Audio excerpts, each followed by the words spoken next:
प्रियजनों, नमस्कार। सही ज्ञान दिशा में आपका स्वागत है। आज का विषय बड़ा ही सुंदर और विचार करने जैसा है।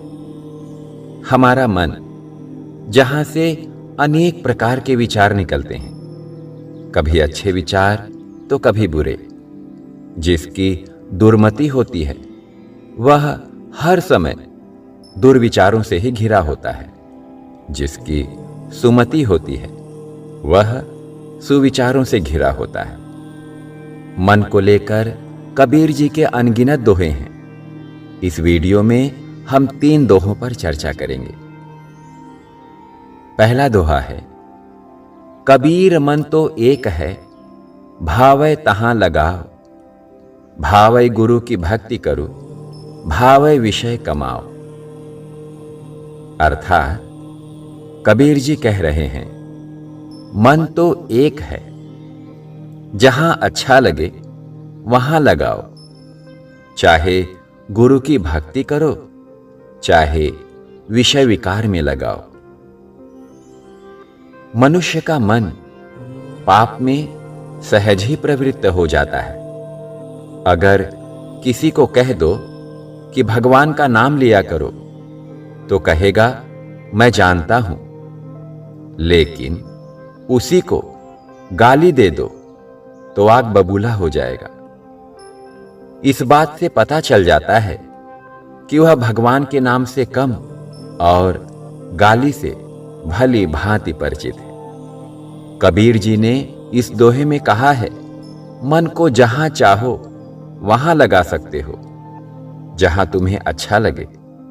लेकिन मन को कहां अच्छा लगता है उसके बारे में बताते हैं। कबीर यह मन लालची, समझै नहीं गंवार। भजन करन को आलसी, खाने को तैयार।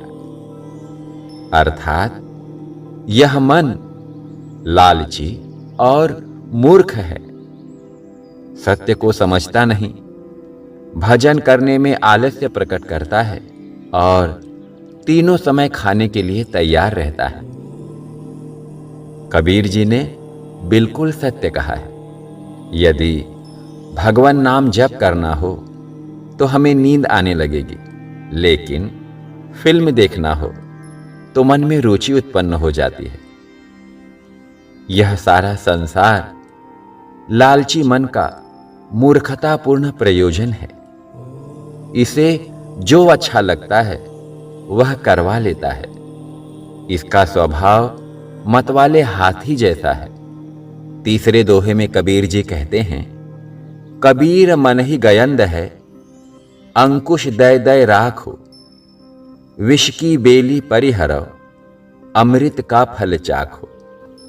अर्थात मन मतवाला हाथी है, इसे ज्ञान के अंकुश द्वारा अपने वश में रखो। विषय विषलता को त्याग कर इसे ज्ञान का अमृत चखाओ।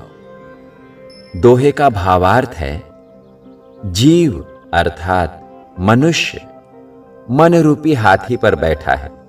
यदि मनुष्य ने मन को ज्ञान के अंकुश द्वारा अपने वश में नहीं रखा तो यह विषय की लताओं को खाते खाते मदोन्मत्त हो जाता है और एक दिन मनुष्य को कहीं का नहीं छोड़ता। समझदार मनुष्य वही है जो मन रूपी हाथी को विषय वासना की लताओं से बचाकर ज्ञान और भक्ति का अमृत फल चखाता है, ताकि इसे यह फल खाने की आदत पड़ जाए। वीडियो का सार यही है कि मन के विचारों का हर समय निरीक्षण करते रहना चाहिए। बुरे विचारों को त्याग कर जो अच्छे विचारों पर चलने का प्रयास करता है वही पतन की राह से बच पाता है।